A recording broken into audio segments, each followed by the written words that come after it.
This is the SuperCoach NRL official podcast. Round preview with Tom Sangster and Rob Sutherland.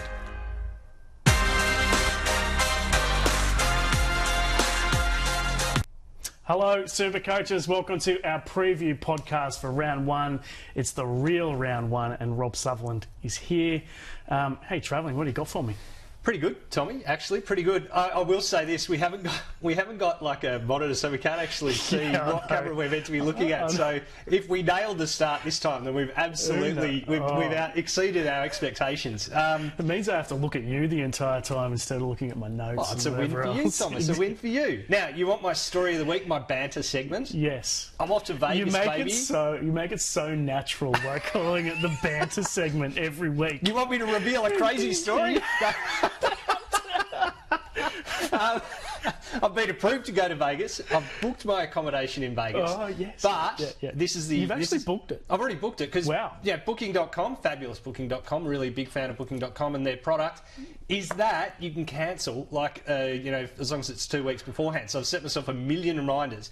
And I'm willing to cancel if one of the Las Vegas hotels, I'm not fussy, Caesars, Bellagio, Wynn, maybe, would like to offer me a room. I will offer you 14 months of unrelenting plugs on the SuperCoach podcast and any other opportunity I have at News Corp. Well, speaking of plugs, you've already plugged Booking.com as well. Plus, that one was free. Exactly. Hopefully we can get a new sponsor out of that. My story is Richie Kenner, who I know he's a solid, reserve grader. He comes into the NRL and does a job every now and again. Journeyman, I think, is the term that we throw in there. Yeah. I'm getting smashed in a draft league because Richie Kenner scored 2 tries in that opening game. One of them was, let's say, just a little bit dicey as well with the potential double movement. It's in the score. It's in the book now. It doesn't matter. But yeah, it was questionable. Yeah. Right, burning issues for tonight. So, what are your thoughts? Kotrick v Xavier Savage. Don't like either. This is... Well, I'm going to go with one. So I want to hear what you think. One of them's going to drop out. Hopewadi's going to go next week. Sebastian Kris comes back. Hopewadi goes to a wing. One of those guys drops out. Who will it be? Head says Savage keeps his spot and it's Kotrick that goes out. But Kotrick was really good. To my eye, Kotrick was good in the pre-season. Bigger body, brings the ball back a bit more. The purely SuperCoach perspective, if I assume that one of them's going to go out and I'll probably have to trade, I'd want to have Savage because he costs more, so I'm going to have more flexibility. I'm sort of banking flexibility by not spending that money elsewhere, if you know what I mean. Yeah, that's a good point. Yeah, Savage is in for me. Look, it's risky and I don't want that many cheapies at centre wing. But the thing is, there just aren't that many cheapies this year. It's a really tough year for it. So you're going to have to take big risks on guys like Xavier Savage, maybe even Kotrick. Joe Chan is another guy. Danny Levi, you may have to have a crack on. Peaky. He probably only plays 3 games and then drops out. This is the guns and cheapies being the how you play the game. This is the least number of guns I've ever had because it's the least number of quality cheapies I've ever seen. Well, certainly the most number of mid-rangers I've had as well. Yeah, last year we had Jermaine Hopgood and Jacob Preston. They went on to become absolute guns, like lock-in guns. Joe Chan could be that player this year. Yeah, Sutherland. I was a little doubtful, and then Ian, the mastermind, Maybanks, he pointed out that he covers Firma's bye quite nicely in round 2. So if Chan can just last 2 weeks, he's probably done his job for me. Yeah, we'll get to Chan a bit later on, but I've got some strong things to say about why he's in my team. Ethan Strange obviously must be in your squad. He's the most popular player in SuperCoach after winning that 5'8" spot at the Raiders. Is he in your 17 tonight? No, because I've got a different Raider in my 17. I've gone crazy, Thomas. I've gone crazy. Oh, no. And I've gone with the fog of awe. Jamal Fogarty is in my team. I heard you mention this in the office before. I can't fathom it. I haven't heard the reasoning though, so hit me. When I was writing up all this time back, I did the goal kickers yarn. And it's that Fogarty is a really good goal kicker. Like, he's an 80% goal kicker, right? But last year he had Croker forced his way back into the team, and Croker's an 85% goal kicker, so Croker took the shots at goal. Croker's gone, Whiten's gone. So now Fogarty is their lead playmaker. He was always the half, but he's the lead playmaker now. Plus he's the goal kicker, which adds 10 to 12 to his scores. When he was goal kicking, he averaged 62 points a game. He's priced at 52 points a game. It's a 10-point saving. Now, for a 62-point forward, you're looking at Bryce Cartwright money at 630k. I can get Fogarty for 530k, and that's my stepping stone to Cleary, because unlike you, I don't have Cleary and Hines. I've only got Hines. I didn't make a QR reference. There we go. I just kind of did. If I had, say, Drew Hutchison at 330k, that's a big step up. I know maybe I could rotate because of Jules, but anyway, there's lots of reasons, and those are them. So it's your ticket to Cleary, is what you're saying? It's a well-priced ticket to while Cleary. Cleary hopefully comes down with that tough run that he has at the start of the year. Cleary has 4 tough weeks to start. Fogarty's got a toughish game Knights, but next week is the Tigers. He doesn't have a bye till round 9. I think he's really well priced. I'm getting SJ 2023 vibes. Look, it makes some sense now that you have explained it, but for me, just go Hines and Cleary at halfback and save cash elsewhere. Take a risk on a couple of cheapies like Joe Chan, Danny Levi, etc. Morgan Smithies. Yep. Playing tonight. He's in my 17. I feel like he's going to play big minutes. He's going to make 30-plus tackles.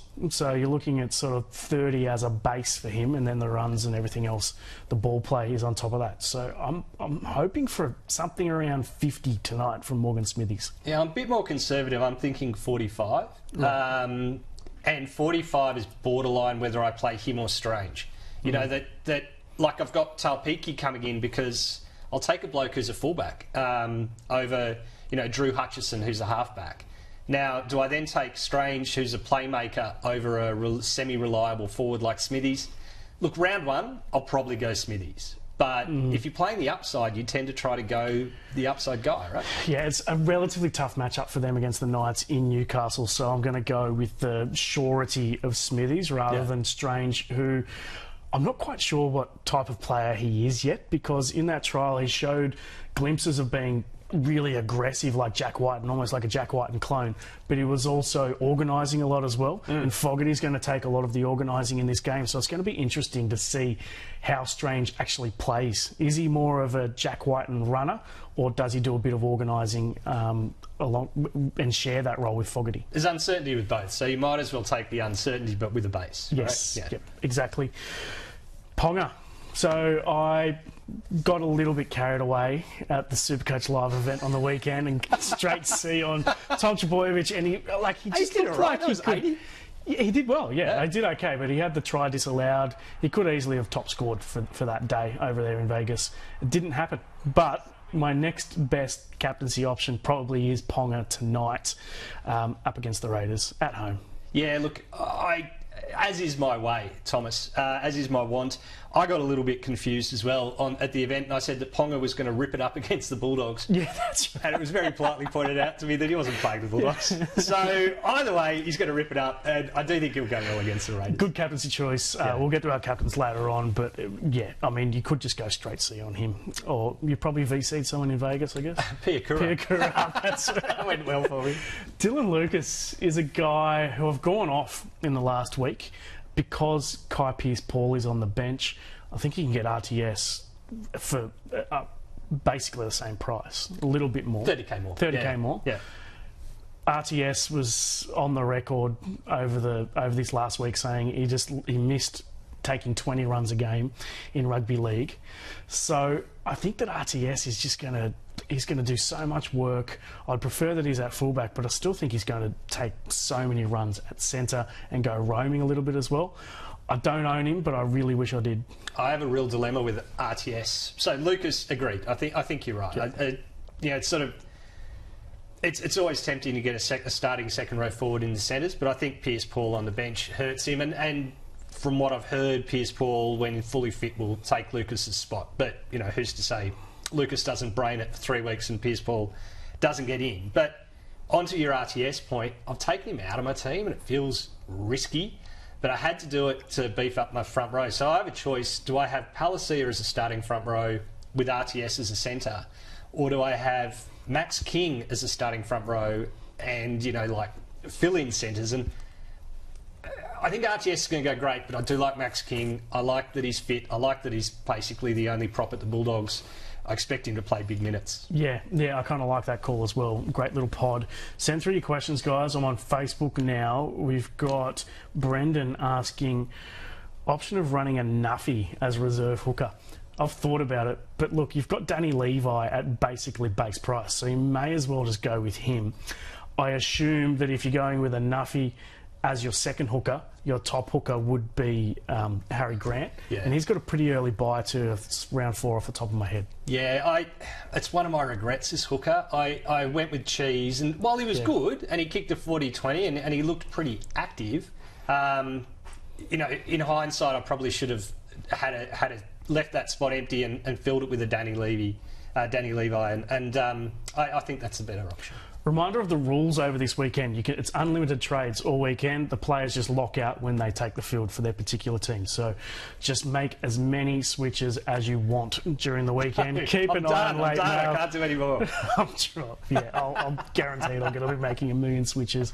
We'll take a question from Damo. Are people sleeping on Tuala on the right wing for the Knights?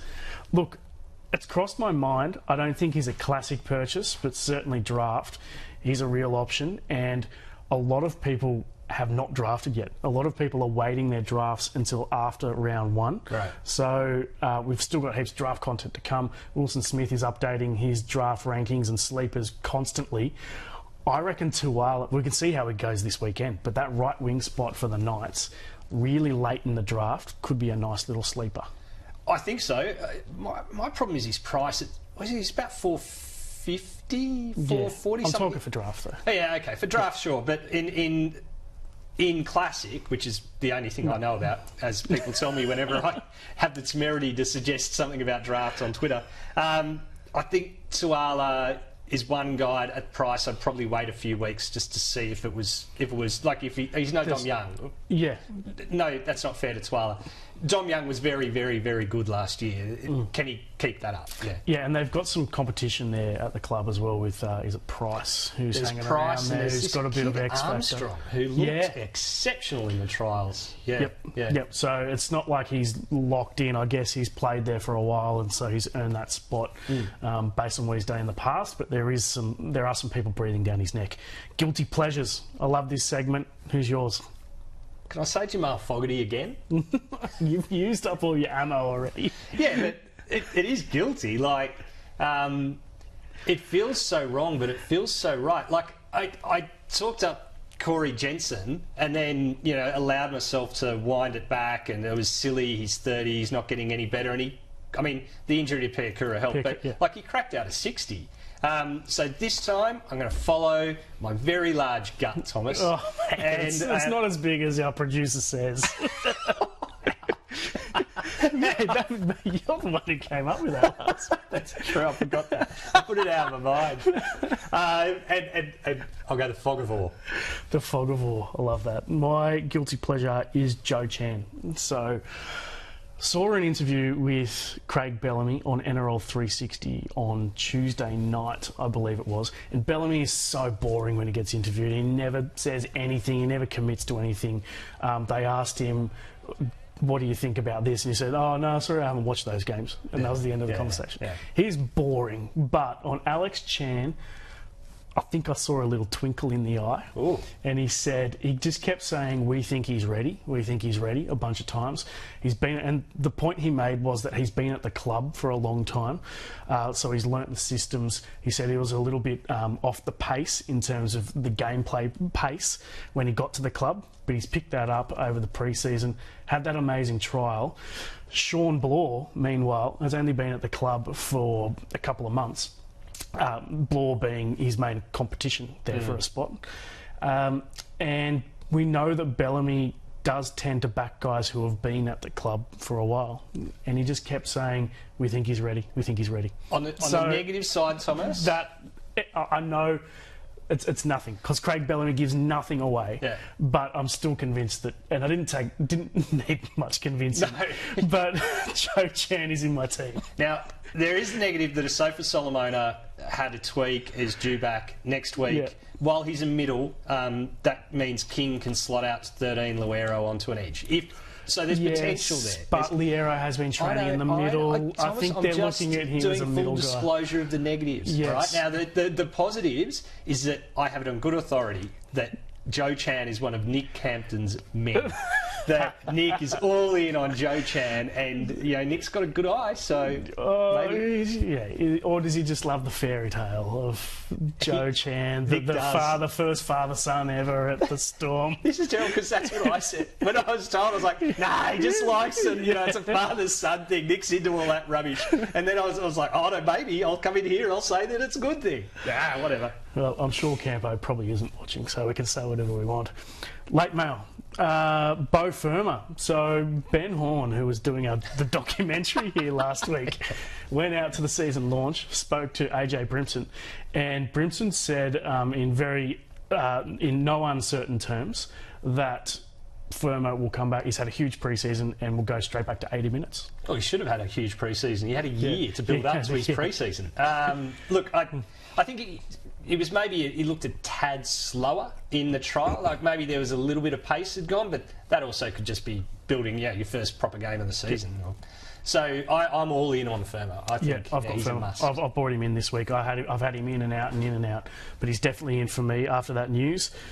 Appy Coruscant. We've got, so at the season launch to Ben Horn, he said, I don't know if I'm going to kick. It's there for me if I want it, kind of thing. And then spoke to Michael Carianis and said, yep, I'm kicking. So, who are you believing? Do you think there's any chance that Appy's just screwing with people, like just for fun? I mean, I would 100% do that if I had the opportunity. Yeah. And I get the sense that Appy's maybe a little bit of a joker. So, whereas someone like Nico Hines, a great of the Supercoach community, and obviously loves the Supercoach community because he got asked about his quad injury, I believe it is, not a calf. It's quad, yeah. And he said, yeah, look, I think I'm going to play, and if I play, I'm going to kick goals. Not even prompted. So he just said it. He said it knowing that Supercoach people wanted to know. What a man. Yeah, very nice of him. Nico Hines was next on the list, so I've already done him. Cameron Munster's still in a bit of doubt. Any love for him? I was on him for a bit, but then that early bye, plus this pre-season injury, osteitis pubis groin injury, can hang around. Yeah, it's just Jonah all a bit messy. Is doing a very good job as a deputy, so there's no need to rush him in. Dylan Brown's got that amazing draw to start the year, so no point taking a risk on Cameron Munster. Yeah, if I was going to go down, and I have looked today, if I was going to downgrade Brown, which is would allow me to go to a Cleary-Hines combo, the way my team's set up. Dearden was the one that attracted me. He's averaged 58 both years. He scores like 1,200 points. He's just solid. You can stick him in there and forget about him, but I want upside, so I'm going Brown. Yep. Interesting news out of the Titans. David Fafita with his pec and Jaden Campbell with his dislocated kneecap. They're down for returns between round 4 and 6. So that means that they're out probably a little bit longer than we thought. Keanu Kinney, who I think is an amazing young player, unfortunately only available at fullback for Supercoach, so I think you have to put a line through him, but he could be the sort of the cheapie that gets away from everyone this year. Yeah. I don't think he can do it because you need two guns at fullback. But the other guy is Cleese Haas, who comes in for David Fafita, could get 5 or 6 rounds in the spot. The issue is that he's about 350,000, so it's not proper cheapie areas. That's right, but he has pretty good 80-minute scores on an edge. And if, like, I can't afford it anymore, but I had stashed Pierce Paul, I think maybe Cleese Haas instead of Pierce Paul. God, it's hard to say that 3 times quickly. Cleese Haas instead of Pierce Paul is a better option because he's starting, and then maybe if Pierce Paul becomes a starter, you could go Haas down to Pierce Paul, once Fafita's back, and you'll pocket 150k. Yep, not bad. Are you angry about anything this week, Rob? Because Rant of the Week segment. I am, actually. Yes. Yeah. You say that you're angry and you smile when you say it. Well, does getting angry make you happy, Rob? No, I don't like getting angry. I get angry very easily. I have a really explosive temper, but it doesn't last very long. But this pissed me off a bit this morning. So I put up that, as a bit of a joke, I put up, should I pick Fogarty? Is it crazy? Is it genius? Is it crazy genius? Like, just a bit of fun. It was a poll, right? And people seem to engage with it, and it's good. And then some blokes just like hops in there and just gives me shit. And it pisses me off. Like Twitter. And then when I called him out and said, there's no need to be a dickhead, right? You can just disagree with me. He's like, oh, it's all banter. No, it's not it's not banter. Sorry. I am a bit annoying. It's not banter. Like, banter is funny, right? Banter is when you're mucking around with your mates. This is just being, like, a dick, right? So don't do it. Like, especially if you don't put your name on it and you haven't got your real name, you're just some anonymous bloke. And then get upset when I go, you're being a dick, and I'm blocking you and go, oh, it's banter. It's not banter. Banter's funny. Thank you. I love it. I love it. I was going to have a quick rant, but I can't follow that one. So we'll move on to the no-go zone. For me, Sean Lane. So Tuolangi named on the bench. Looks like Lane and Tuolangi are in some sort of job share there. Tuolangi killed it in the trials. Yeah. I'm off Lane, and he's really popular, and he still is popular, even with this Tuolangi news. I'm saying Lane out, Bo Firma in. Yeah, my no-go zone is Jai Arrow. Wish I'd told this to myself. Oh, I've got him as well. Oh, no. And I had Arrow in the past. I've had him in my never again list, but I talked myself into it. And, I wanted to... Classic Rob. I wanted to have people to watch in the game. So, I picked him. It was a mistake. Anyway, I'll fix that next week. So your no-go zone is someone from last week. Correct. The preparation you put into this show is second to hindsight is 100%, Thomas. 100%. And so captaincy. I already just whacked it straight on Turbo, obviously, which is it's not the worst, but if that try, I thought that was a try. No, he clearly lost it. Please. He did. He argued, I think, that he lost it, bounced out, and it bounced into his hand. But it's only got to tap a thigh or tap a leg on the way through, and it's a knock-on. The thing is, what pisses me off? What really pisses me off is when a player drops a ball facing backwards, right? And they call knock-on. I'm like, it can't be a knock-on. That's a knock-back. Like rugby league, just get better with that. If we can comprehend the idea that a forward pass, like a pass, can travel forward. But as long it's going backwards but forwards at the same, like it does. Every drop ball doesn't have to be a knock on. If they drag it that way when they're facing it backwards. Also, completely off notice. Yes. Like if a player, like say Turbo, right, dives through, knocks it on, and doesn't score. But if he scored, he'd be getting a line break and a try, right? But say he doesn't score the try, why doesn't he get the line break? Well, it depends. If he does, if he's actually broken the line before that. But what if he gets through and then drops the ball over the try line? Doesn't get the try, but should get the line break. No, the line break comes when the ball goes down. But doesn't the line break come when the ball breaks the line? Oh, you're getting complicated here. All I want to...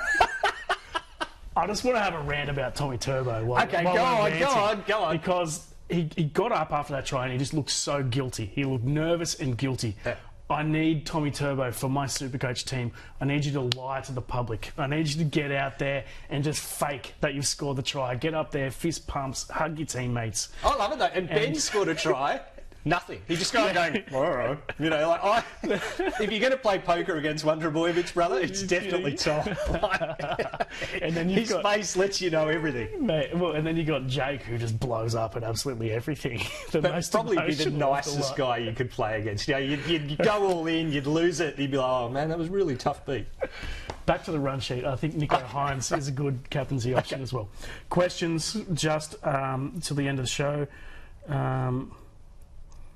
Have a Mars bar, Rob. You're not yourself when you're angry. Oh, here's one. Here's one for you. Is Max Plath an option? I actually have brought Plath in. It's a bit risky, I think. I really like that as Josh Folletti, the Tigers player. Yeah. But I appreciate that it's a legitimate long-term. Oh, you mean... no, Galvin. Galvin, I'm sorry. Lachlan Galvin, is a good one too. Folletti's another one. Lachlan Galvin. I've got my Tigers mixed up. But I appreciate it's a long-term stash.